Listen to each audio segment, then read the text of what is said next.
Hey guys, I'm so glad you're here. So it will be a very quick video. I got one message from one of my subscribers telling how it was when I was started manifesting my ex and what all incident happened towards the starting.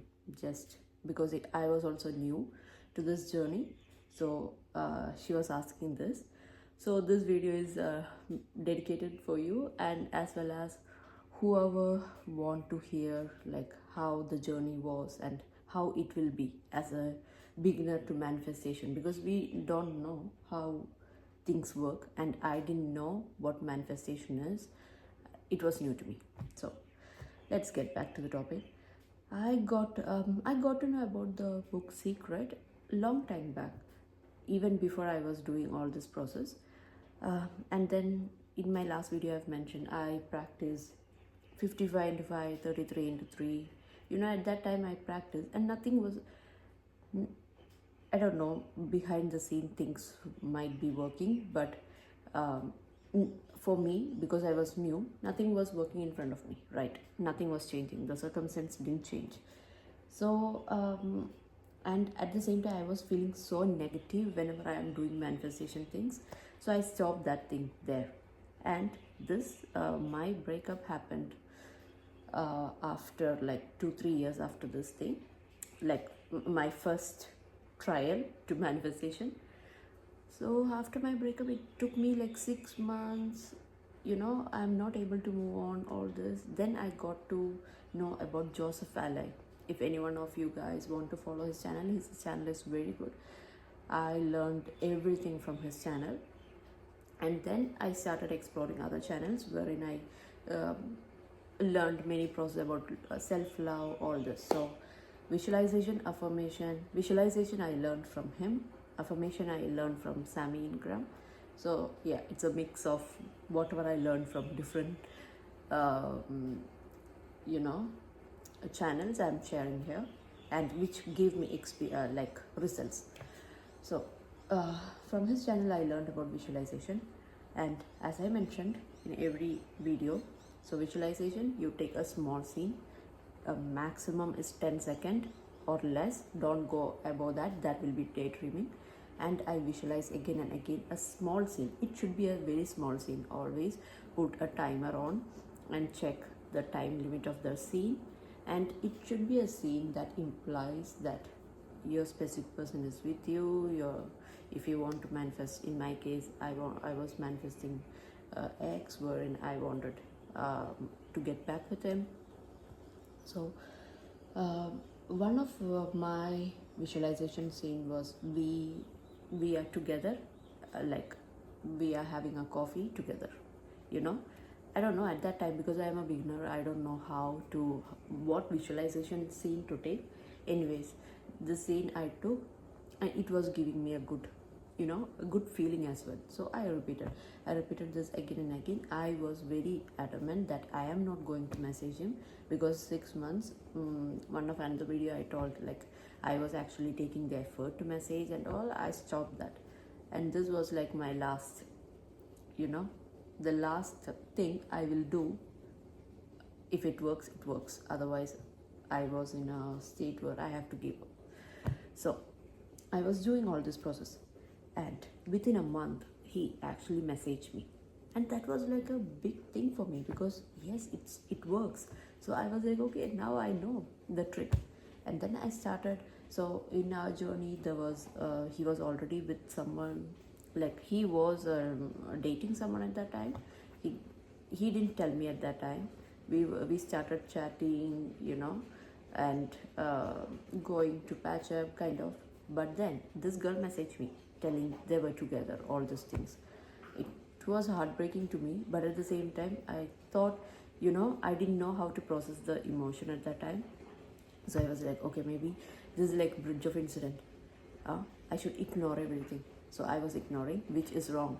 Whenever these things happen, yeah, of course the third party is gone, that's good, but you also have to take a stand that the self-love should be very good. He should have told me that thing in the first time, rather than a girl messaging. So what happened is, after that, yeah, as I mentioned, I was like, okay, that was a bridge of incident. The third party is gone. Okay, now it's going to be, uh, we are going to be together. And anyways, we broke up. So he didn't have to tell me that is there. But, you know, because I didn't know about manifestation at that time also much, I was like, okay, whatever is coming in my way, I have to accept it. This is going to be my bridge of incident.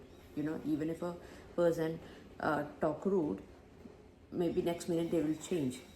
That is going to be the bridge of incident. But the lesson I learned after many years, actually almost 2 years, I was manifesting this ex, wherein I learned the lesson. So the lesson which I learned is, always put yourself first. Yes, manifestation will happen. Okay, if a person is rude, maybe that can be bridge of incident, but always put yourself first. Don't allow anyone to talk to you in a bad way. Don't allow anyone to treat you in a bad way. This is it, it can be bridge of incident. I'm not telling it's not, because maybe things might be like, if this person treats you like this and then they feel bad, don't think in that way. You know, I was thinking that way, and when I started putting myself first and prioritizing me first, like I have set a clear boundary, and boundary is a must. Like, these people, no one can talk to me in a bad way. No one should treat me in a bad way. When I put that boundary, that's when I saw people, not just my SPX, or you know, everyone around me, they started treating me in a good way, like in a way which I can accept. Okay, this is good. And you will see that shift. You can't, when you start practicing it, it's like a, you know, fake. It's like, first we are like faking it. You know, I'm only going to accept. Even our mind will be tilting a little. Okay, whatever, maybe he is messaging me, for example, SP is messaging me, maybe that's good, I will reply back. And this person have a history of ghosting you. Always he message you. If that is the case, he message you and then he ghosts you. So in my case, yes, this person was messaging me, but at the same time, after a week or two, no response or no message, right? So that will hurt me. But I didn't put a boundary at that time. But once I put the boundary, things started changing. This person wants me like anything. And you know, that's where I want to focus this video more into not just the technique. It's about self-love. I have told in each and every video, self-love is very important. Once you put yourself first, then you will see result. It's not about SP will come, or you know, your job will come. Always put yourself first, then you will see result. So another incident I can say about, I have already shared this, a robotic affirmation, wherein one day I was like, Aramel, I want to meet him. I went to a cafe and I messaged, and he told he can't. You know, he was not rude. He was like, oh no, I can't, I am busy, all this. But I was like, that day full in that cafe, almost 3 hours, I was like repeatedly affirming, like, so I don't remember the affirmation clearly. I think I have shared that in my the robotic affirmation shorts, which I have shared. So I think it was like, I'm so happy that I met him. I'm so happy we had a good chat. Yes, that was the affirmation. I repeated again and again. That happened. After 3 hours, this person messaged me telling, Aparna, where are you? Okay, maybe we can meet. You know, that's how things will work. And things will work. But the biggest lesson which I learned from my journey is self-love. When you put yourself first, that's where you see the results. So yeah, that's it for today. Thank you guys. Bye-bye.